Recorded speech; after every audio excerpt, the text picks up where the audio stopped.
All right, welcome to my course, and I just want to start off by saying thank you for making the investment in yourself to learning how to create a lasting diet plan by learning the 12 steps just to master the game. You know, people hear the word dieting and they think that pertains to people who want to lose a bunch of weight, and it doesn't.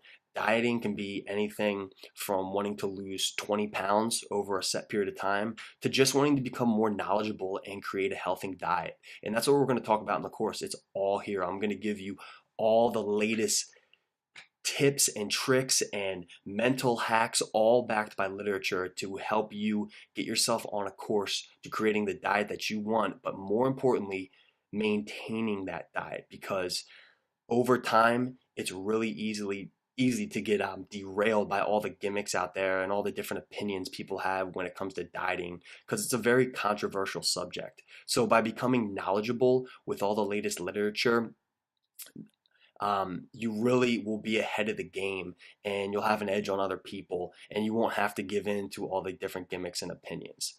And so with that being said, let's just go over with some of the stuff that we're going to cover in the course. First thing we're going to cover is the history on the success rates of dieting. So we're just going to look back at over about a 10-year period or so as to people that started diet and then how many or how quickly those people that started diet actually quit their diet because it's actually a lot faster than you would think. Um, Most people start a diet with the intent of maintaining it over a long period of time, and that just isn't the case. And the statistics show that. So I wanted to give you an index on that because it's pretty astounding. And then the next thing we're going to cover is we're going to identify how many calories we need to consume each day based on our age and activity level. And that's huge because most people don't really count their calories a day, and it's a huge thing that you need to do if you really want to maintain the weight you're at or lose some weight. You really need to know what your caloric ceiling is for your age group and your activity level. And with today's technologies, there's really easy ways to do that. And then next thing we're going to go into, I'm not going to give it to you now, but we're going to learn literally the one secret to achieving lasting weight loss. It's as simple as just one thing, and we're going to go over that in one of the early lectures.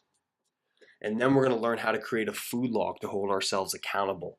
And so people historically look at creating food logs as a lot of work, but like I said before, with the latest technologies out there with our smartphones and the different apps that we have available, it's actually really easy and it really makes you hold yourself accountable, and it really can be surprising once you start counting your calories and looking at the makeup of your calories to see what you're actually eating. And then we're going to go into how to ingest the right amounts of the three macronutrients. So the macronutrients, you might have heard, they're carbohydrates, proteins, and fats. And by just looking at these solely, it really helps us focus our energy just in one area rather than really worrying about all the different things that are in food, from sodium to different vitamins to cholesterol. If we just learn how to eat the right amounts of the three macronutrients, everything else is going to fall into place and kind of take care of itself. So that's really important. And then you can see the next two bullets. We'll just answer the age-old question: does the source of the calories matter? So, is eating 1,000 calories of fruit equivalent to eating 1,000 calories of ice cream or cookies? And it's not. So yes, the source of the calories matters. You really have to make sure your calories are made up of healthy choices. And then another age-old question, with a bunch of different diets out there today that reduce one of the macronutrients. So maybe you're on a low carbohydrate diet, or maybe you did a low fat diet. Really, you don't have to limit the total number of fat or carbohydrates or protein for that matter. And as we're going to see throughout the course, the guidelines don't want you to limit that. You need to have each of the three macronutrients in order to be able to function at a high level on a daily basis. And so we're going to show you how to do that so you can basically eat what you want and not having to worry about reducing one of those macronutrients. Okay, and then we're going to go over each of the macronutrients in detail. So we're going to look at carbohydrates, proteins, and fats, and look at different sources of each and how to make the correct choices when it comes to eating one of the macronutrients, which is huge. And then, as many people forget, and I forgot too, from time to time is that liquid calories count too. So if you are eating maybe a high protein breakfast and you're like, oh, well, I need some carbohydrates in there, so I'm going to add, a bunch of toast with my breakfast. Actually, all you really need to do is just maybe add a glass of orange juice or a little bit of Gatorade or something like that that's going to have that carbohydrate in there.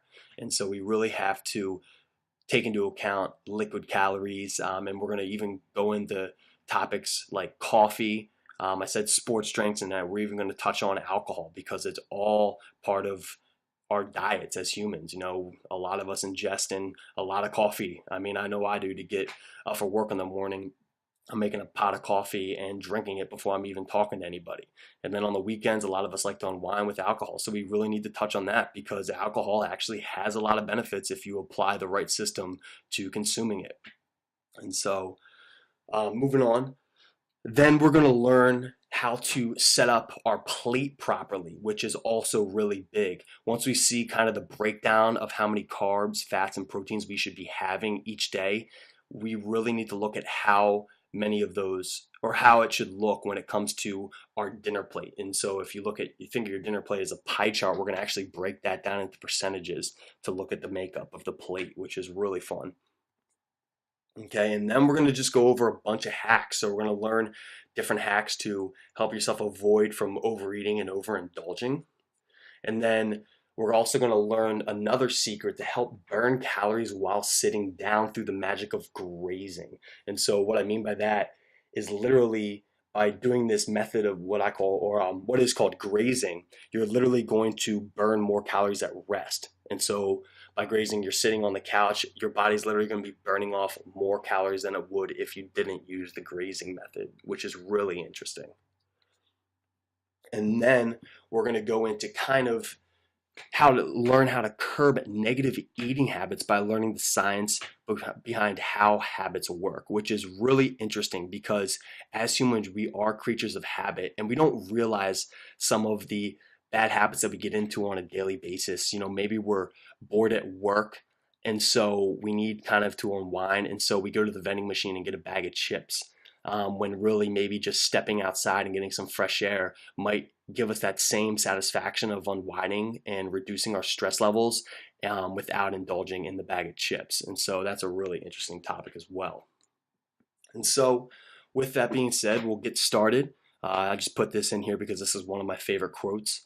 A journey of 1,000 miles begins with a single step. So literally you just got to start stepping in the right direction and pushing yourself by becoming knowledgeable and just applying these different principles we're going to learn about, and you will have success.